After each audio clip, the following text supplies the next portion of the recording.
What's up everyone, it's your boy Blue here at Blue Bears Games, and today's video will be my upgrade guide for the Modern Horizons 3 Creative Energy Commander Precon. Before I get to today's video, I want to first take a moment to ask for your help in supporting my channel.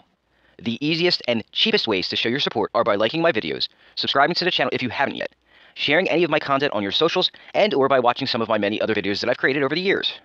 Additionally, you can support the channel by purchasing Super Thanks, channel memberships, decks that you may have seen on the channel directly from me on the Blue Bears Games Facebook page, and or visiting our sponsor, Arcane Fortress, by using the link that just popped up at the top of your screen and purchasing any of their amazing gaming supplies from them. By using that link specifically, you should receive a 5% discount store-wide. And finally, the last thing you can possibly do to help the channel out is through donations of extra cards that you may have just lying around. Even your bulkiest of bulk will help immensely, so if you'd like to donate to the channel, please message me on the Blue Bears Games Facebook page, or email me at bluebearsgames@gmail.com, and we can discuss the logistics of how. Anything you can do to help support my small channel is greatly appreciated, and I thank you for it. Now, with that out of the way, let's begin. For my guides, I start by showing you the cards that I would recommend removing first. Then, I show you the cards that I would add back in that I believe will help make the deck either more fun to play a little better, or hopefully both. So this is going to be a weird one, folks. Normally I try to keep as much of the original deck intact when I do these guides, but this deck was so bad that I'm not going to worry about that. This may end up being one of my longer upgrade guide videos, but trust me when I tell you, it will be worth your time. I'm going to keep Satya as the commander, because while her ability isn't great, I can work with it. It doesn't care all that much about energy counters, even though the name of the deck and most of the cards in it would have you believe otherwise. Funny enough, the Science deck from Fallout had a commander that cared way more about energy counters. That precon came out a few months before this one did, and it was a much better energy deck by far, so if we really wanted to do energy counters correctly, I'd go with that deck instead. Anyway, we are here for this deck, so what did I come up with to fix this pile of cards? One word: modular. After looking at the deck a little closer, I realized I could squeeze modular creatures into the build, and it would pair very well with both commanders that came in the box. In my humble opinion, it seems like this would be way more fun than just a purely energy build, where the commander barely cares about that theme. This new strategy is based on Satya's attack trigger ability that makes copies of creatures that enter tapped and attacking. The downside to the ability is that the tokens get sacrificed at the end of turn if you don't pay energy equal to their mana value. I wanted to make it so you didn't really care if the tokens died or not. Since modular creatures get a death trigger that spread their +1/+1 counters around, I thought this deck would be a good time to do something I've wanted to do for a while now, which is make good use of the modular mechanic. Don't worry though, I still want the energy counters theme to be present because of the combo with Whirler Virtuoso and its ability to make infinite artifact Thopter tokens.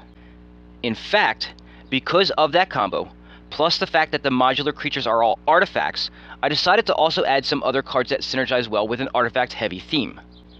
I know, it sounds like a lot, and it is, so let's get this going, and I'll start by showing you which cards I would take out first.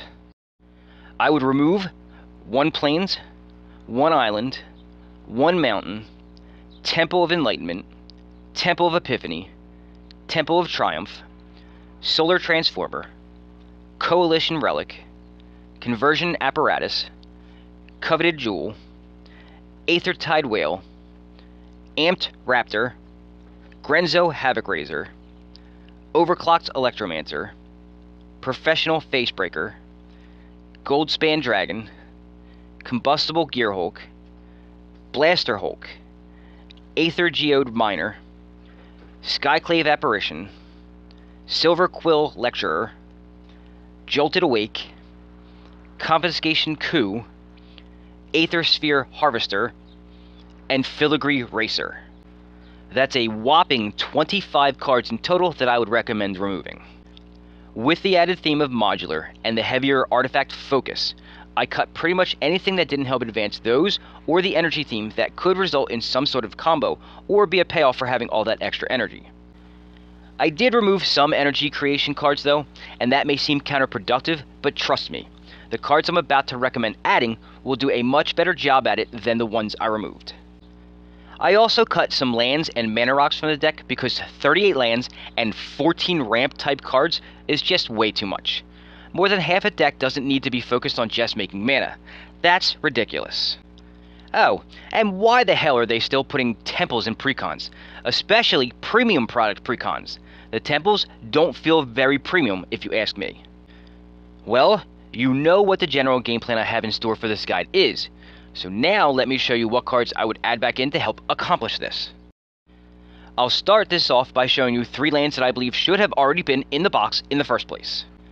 They are Glacial Fortress, Clifftop Retreat, and Sulphur Falls. These are what they call check lands and have been around for a while now. They've been around so long and gotten so monetarily cheap that I believe it's time Wizards stops using temples in precons altogether and replaces them with these going forward. It's time, Wizards. It's time. Adding these 3 will put the land count back up to a healthy 35 in case you were nervous about there only being 32 lands with the removals earlier. Now, this deck certainly doesn't need more ramp cards, but I found one that I think would really help this deck, and it's called Etheric Amplifier. While technically it's a mana rock, which puts it in the ramp category, it's the second ability that makes this much more useful than that. Since modular creatures use +1/+1 counters, and energy counters are a type of counter that you have, both options are viable and could prove to be extremely useful to you. Moving on to the creatures, this is by far the biggest section that I would recommend adding back in. There are 16 in total, with 12 of them being part of the new direction of a modular creature theme. Those 12 modular creatures are Zabaz the Glimmerwasp, Arcbound Javelineer, Arcbound Mouser, Arcbound Slith, Arcbound Stinger, Arcbound Ravager, Arcbound Tracker, Arcbound Shikari, Arcbound Crusher, Arcbound Reclaimer, Arcbound Whelp, and finally Arcbound Overseer. As I just said, all 12 of them have the modular ability, which means that they enter play with a number of +1/+1 counters on them equal to their modular number, and when they die, they put the +1/+1 counters that they had on them onto any other artifact creature. This works well with Satia's ability because both parts of modular happen even if they were a token. Modular is an enters the battlefield and a death trigger, not a cast trigger, and sacrificing counts as dying. On top of all of that, each of them even have other abilities ranging from the simple flying or lifelink, all the way to being able to put an artifact from your graveyard on top of your library. A bunch of them also have ways to make themselves or other creatures grow bigger, so the longer they are out, the more imposing they become. The modular creatures are a neat bunch, and while there are more than these 12, these are the ones that I felt would make the biggest impact. Then there are 2 creatures that have similar abilities to Satia that give the deck some much needed redundancy. They are Cogwork Assembler and Urza, Prince of Krug. Both of them create token copies, but now of artifacts instead of non-token creatures. Since I added a good amount of cards that are artifacts, these 2 may end up being slightly more relevant than Satia, especially Urza. What a shocker, right? Urza's tokens stick around without jumping through any hoops, and oddly enough, make better versions of the modular creatures because they'll now be 1/1s instead of 0/0s. Oh, and Urza also buffs artifact creatures' power and toughness by 2, so there's that as well. Aside from making token copies of the modular creatures, some other good targets are Gonti's Aetherheart for possible infinite extra turns, Wayfarer's Bauble, Burnished Heart, and Solemn Simulacrum for land fetching, and or Decoction Module, Aetherworks Marvel, and Aether Refinery for huge energy gains. The next creature I would add is Phyrexian Metamorph. This is just pure utility to help add some redundancy, but there is a small benefit to copying a non-artifact creature, giving you an artifact version of said creature. It would get buffs from Urza, and now it can be copied by both Urza and Cogwork Assembler. Another creature I would add is Guide of Souls. Seriously, Wizards? You printed this in Modern Horizons 3, but didn't put it in the energy precon for the set? What's wrong with you? Life gain, energy creation, and the ability to spend energy to give your creatures evasion, and you didn't put this in the box, Wizards? You did the community dirty on this one. And finally, the last creature I would add is Electrostatic Pummeler. This is simultaneously a source to dump energy into and a possible game-altering threat at the same time. It looks innocent at first glance, but follow me on this one for a second. You should be able to create a pretty decent amount of energy in this deck, right? So let's say you have 30 energy counters in reserve. You attack with this dude, and now your opponent has to make a choice. Do they let it go unblocked because it's just a lowly 1/1? They can't. Why? Because just 5 activations of its ability turns this from a lowly 1/1 into a very deadly 32/32. That's a horse of a different color. Now, imagine if you had token copies of this dude out. Do you see where I'm going with this? It could turn into a nightmare very quickly, and that's why this is a must-add for any energy-based deck. The next section of cards I will show you are the enchantments, and there are 2 of them. The first one is Reconnaissance. With this in play, you can attack with Satya, or any creature really, and just pull it out of combat for free during any part of the combat phase. Essentially, it gives you as many free attack triggers on each of your turns while keeping your guys safe for the low cost of 1 white mana. At one point in time, this was actually a pretty expensive card due to it only being printed in Exodus. However, recent reprints in A Secret Lair and the Assassin's Creed set have helped bring the price down quite a bit. The other enchantment I would add is Consulate Surveillance. I wanted to add some energy counter sinks to the deck, and this is a pretty good one for defensive purposes. Simply put, for each 2 energy that you put into it, you can prevent all damage from any one source. Nothing fancy, just pure utility here.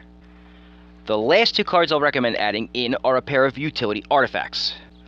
The first one is Automated Assembly Line. This is another inclusion that's an energy counter sink, only this time it has a way to also create energy. Instead of preventing damage, this creates artifact creature tokens that are quite sizable compared to the Whirler Virtuoso's tokens. Speaking of Whirler Virtuoso, this card can actually take the place of it in the Infinite combo. The difference between the two is simply just the type of token that they each create. 1/1 flyer versus a 3/3 vanilla creature. The other artifact is Aetherflux Conduit. Now this is a monster of an energy token maker. Cast a spell, get energy equal to what you spent to cast it. That could end up being a lot of energy. Oh, and it's also a major energy sink too. 50 to be exact. For 50 energy, you'd expect the effect to be pretty game-changing. And guess what? It is. Draw 7 cards and cast any card from your hand for free. Any card, not just the ones you drew from the ability resolving. This could single-handedly swing the tide of a game. Now, normally for the last section of my upgrade guides, I suggest some type of combo that I like for the deck. I don't have to for this one because Wizards actually gave us not 1, but 2 right out of the box. I already told you about the Whirler Virtuoso combo that creates infinite Thopter tokens in the unboxing, but I didn't catch the second one that was included. It uses the commander Satya paired with Lightning Runner. Combined, these 2 cards can result in the following infinites. Enters the battlefield triggers, leaves the battlefield triggers, sacrifice triggers, death triggers, combat phases, creature tokens, untap of creatures that you control, and energy counters. How this works is explained in the link at the top of your screen, but I want to point out that with Reconnaissance added to that mix, it ensures that you don't lose any creatures due to combat damage because you can just pull a creature that might die out of combat at any time. I think it's kind of weird that Wizards would include multiple infinites in a precon, especially one as bad as this one was. Who knows, maybe they did it to make up for how bad the rest of this deck was. And that, my fellow Spellslingers, is my upgrade guide for the Modern Horizons 3 Creative Energy Commander Precon. While everything that I just showed you certainly won't make this precon a top tier deck, it definitely helps fix a lot of the issues and makes this deck actually worth playing now. At least in my opinion. When I opened this precon up and really took a closer look at it, I hated what I saw. This was a deck that actively fought against its own synergies and some of the choices didn't make any sense. 25 card changes later, and now it's a deck I would love to play. Honestly, this should have been a complete teardown and rebuild, but I think I was able to salvage a good portion of the original deck, which I didn't think I'd be able to do. The best part about all of this is that if you don't have any of the cards that I just showed you, it would only cost roughly about $33 to acquire them, but with the removal of Goldspan Dragon and Professional Facebreaker, you may be able to trade for most of that list using just those 2 cards. If you're okay with spending some money, you could also add something like Terror of the Peaks, but at around $40 at the time of filming, I'm not sure it would be worth it for this precon.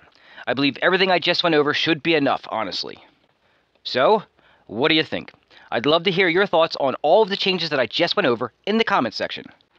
Well, my friends, that's all I've got for you this week. Thanks for watching, but if you're looking for more magic-related content to watch, please browse through my channel, as I'm sure you'll find more of my videos that you'll enjoy.